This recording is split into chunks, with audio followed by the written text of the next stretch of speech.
Definitely a true townie. I shared a vision that's rooted in both history and symbolism to bring the legacy of the Marquis de Lafayette full circle at Bunker Hill. As many here know, Lafayette rests at the Cimetière des Picpus, if I got that correct, I don't speak French, in Paris, buried beneath both French and American soil taken from this very battlefield during his 1824-1825 tour, when he laid the cornerstone of the Bunker Hill Monument. Elaine didn't hesitate. While traveling in France, I asked her if she would bring back some soil. She visited Lafayette's grave, she secured permission from the cemetery's conservator, and with quiet reverence, gathered soil directly from that hallowed site. What she brought back now returns to the ground from which it came. These vessels behind us hold earth from Lafayette's final resting place, bound again to Bunker Hill, where the ideals he fought for continue to be honored.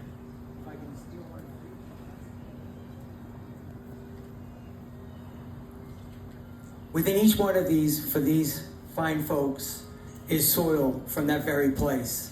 And with deep gratitude, I present one to each of you.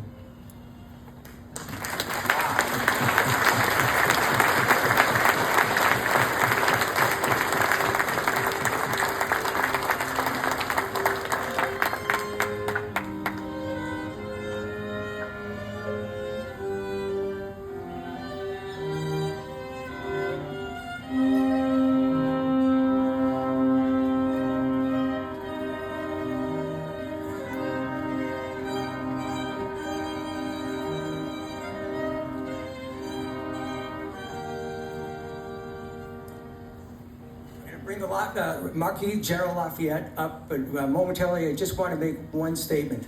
Every time I look at that statue, I'm reminded of the fact that the Ancient and Honorable Artillery Company of Massachusetts holds the sword of that Colonel Prescott in our armory.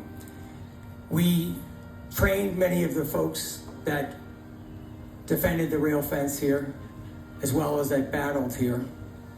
We have Joseph Warren's waistcoat in our armory.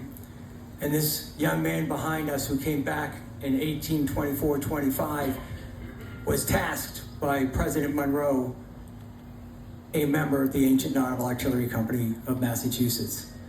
General Lafayette, sir.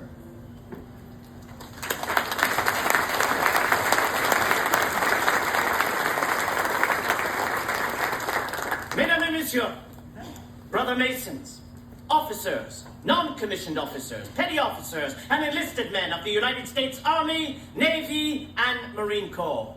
My dear friends, illustrious guests, I am General Lafayette, Marie-Joseph Polyvroc Gilbert de Motier, le Marquis de Lafayette, as I was known during the American Revolution. And as so well stated, I was invited back to America in February of 1824 by the President of the United States, Monsieur James Monroe, to be what he called a guest of the nation, to tour all 24 United States. And I find that amazing. For the last time I had set foot upon American soil, you had but 13. Oh, goodness, at this rate, you'll have as many as 50 one day. Could you imagine? Well, my friends, of course, in my initial visit, which was in New York City on the 16th day of August of 1824, I then traveled northwards, over to Connecticut, on to Rhode Island, and then here, to the great Commonwealth of Massachusetts Bay. And while I was in Boston, I was invited to take part that next year in 1825 to lay the cornerstone to this great monument at Bunker Hill. I informed them that were I to still be within the country, I of course would be honored to take part in such a ceremony. And thus, here I am, here upon the 17th day of June of the year 1825, preparing to take part in that great honor.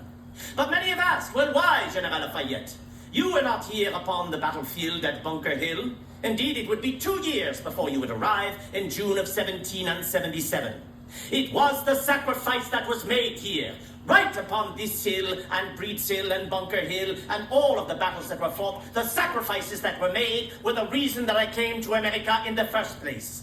Before I even set foot upon American soil, I had heard of the fighting at Lexington and at Concord, of the Grand Congress in Philadelphia and the great man himself, that of General Washington. To me, it embodied the cause that you were fighting for. For this was a cause like none other in the history of man, was it not? This was a cause of great ideas that embodied many of the thoughts of the great thinkers of the 18th century we often refer to as the philosophes. Men such as Voltaire, Rousseau, Montesquieu, and Locke.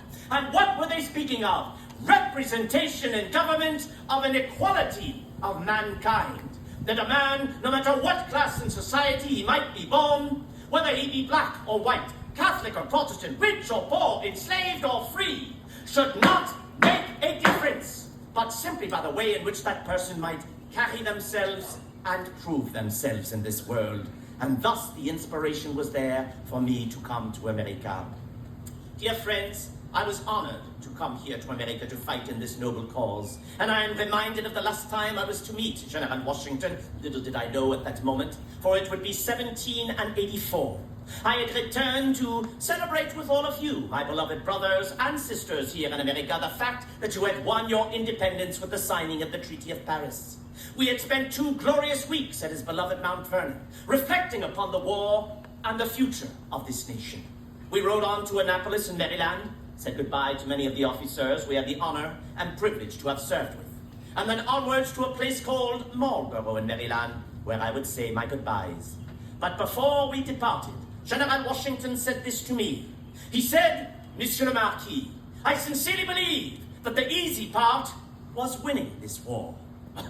I could not imagine he would say such a thing, after all of the trials and tribulations we had been through, but he explained himself further by saying, I do believe that the much more difficult part will be for these 13 former colonies that have now formed 13 United States, well, getting along with one another, surviving into the future. Well, dear friends, look at how far you have gone. From 13 to 24 United States, you have endured war, civil strife, turmoil, yet you have endured. And why is that? Well, I dare say it is because of the sacrifice that has been made by so many patriots, such as you, my dear American friends. In fact, I will go further. I will say one day this nation shall truly serve as a beacon for all of the nations to look to as the truest example of freedom and of independence. God bless you all, my dear friends, and God bless this great nation of the United States of America.